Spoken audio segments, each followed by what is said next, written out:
নমস্কার, পম্পাস কিচেনে আপনাদের সকলকে জানাই অনেক অনেক স্বাগত।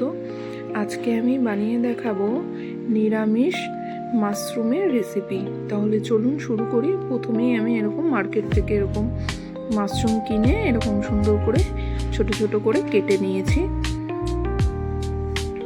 এবার আমি উপকরণে নিয়ে নিয়েছি একটা গোটা টমেটো, পরিমাণ মতো কাঁচা লঙ্কা, 1 ইঞ্চি মতো আদা, ছোট ছোট করে কেটে রেখেছি আলু। আর মাশরুমটা আমি কিভাবে কেটেছি আমি একটু দেখিয়ে দিচ্ছি। আমি জানি আপনারা অনেকেই পারেন, কিন্তু একদম যারা নতুন রান্না করছেন বা কিছু, তাদের জন্যই আমি দেখাচ্ছি আমি কিভাবে কেটেছি এটা। এরকম মাশরুমের উপরে ডাঁডিটা এরকম একটু চাপ দিলে দেখবেন খুলে আসবে। আর এইরকমভাবে পাতলা করে খোসা মতো আমি তুলে নিয়েছি। আর এই মিডিলে যে এরকম কালো যে জিনিসটা আছে সেটা আমি এরকম নখের সাহায্যে এরকম খুঁটে খুঁটে তুলে নিয়েছি। আরেকটাও আমি দেখিয়ে দিচ্ছি, দেখুন খুব ইজি। এটা কিন্তু আমি এইভাবেই মাশরুম সবসময় কেটে থাকি। আমি এই জিনিসটা কিন্তু ফেলে দিই, তাই আমি আপনাদের কাছে শেয়ার করলাম।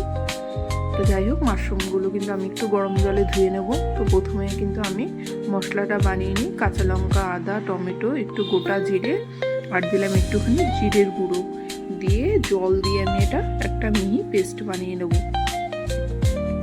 পেস্টটা রেডি হয়ে গেছে। এবার আমি কড়াইতে একটুখানি জল দিয়ে দিলাম। যে বললাম আমি একটু উষ্ণ গরম জল দিয়ে, মানে হাতে টাচ করতে পারবে না এরকম জল দিয়ে আমি মাশরুমটাকে ধুয়ে নেব। এবার আমি কড়াইতে পরিমাণে সর্ষের তেল দিয়ে দিলাম। এবার আমি আলুটাকে একটু লাল লাল করে ভেজে নেব।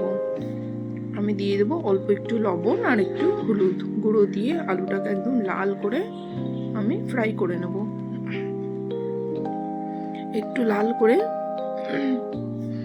ভেজে নিলে কিন্তু যে কোনো সবজিতেই বা রান্নাতে আলু খেতে কিন্তু ভালো লাগে। তো আলুটা হয়ে গেল, আমি তুলে নিলাম। এবার গরম জলে ধুয়ে রাখা মাশরুমটাও আমি একটু ভেজে নেব।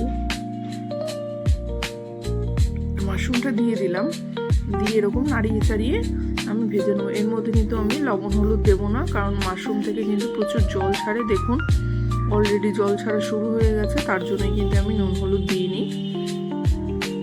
এবার একটু ভালো করে ভাজা করার পরে যে আমি পেস্ট করে রেখেছিলাম মশলাটা, সেই মশলাটা আমি সমস্তটা দিয়ে দিলাম। দিয়ে সমস্ত কিছু ভালো করে আমি কষিয়ে নেব। কষাতে কষাতে তারপর ভেজে রেখেছিলাম যে আলুটা, সেটাও আমি দিয়ে দেবো। দিয়ে সমস্ত কিছু ভালো করে আমি মিক্স করে নেব। করে মাশরুম, আলু, মশলা সমস্ত কিছু ভালো করে একসাথে কষাবো আমি। এবার আমি দেব আমাদের প্রতিদিনের মশলাগুলো, দেব পরিমাণ মতো লবণ, হলুদ গুঁড়ো, দেব ঝাল লঙ্কার গুঁড়ো। জিরের গুঁড়োটা আমি দেব না, যেহেতু আমি পেস্ট করার সময় দিয়েছিলাম, তাই জিরের গুঁড়োটা আমি দেব না। দিয়ে সমস্ত কিছু ভালো করে মশলার সাথে আমি সুন্দর করে কষিয়ে নেব। মাশরুম কিন্তু যত কষানো হবে টেস্ট কিন্তু তত ভালো আসে। আর আমি দেব একটুখানি চিনি, যেহেতু নিরামিষ রান্না, একটু চিনি দিলে কি টেস্টটার ব্যালেন্সটাও ভালো আসে আর একটা সুন্দর কালারও আসে।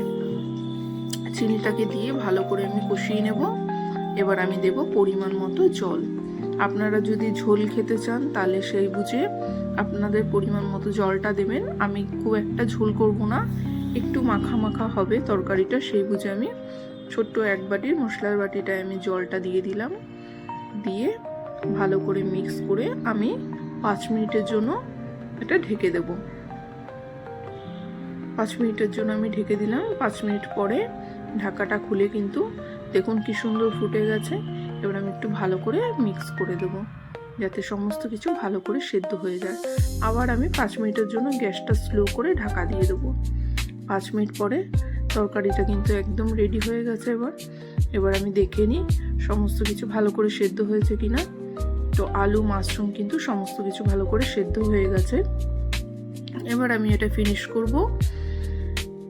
বেশ কিছুটা ঘি, হোমমেড গরম মশলা, আর ফ্লেভারের জন্য দেব 2টো কাঁচা লঙ্কা উপর থেকে আমি একটু হাত দিয়ে ফাটিয়ে দেব। এতে কিন্তু ফ্লেভারটা খুব সুন্দর আসবে। এইভাবে একদিন নিরামিষ মাশরুম বানিয়ে দেখবেন, আশা করছি খুব ভালো লাগবে। গরম গরম ভাতের সাথে কিন্তু এই রেসিপিটা একদম দারুণ লাগে।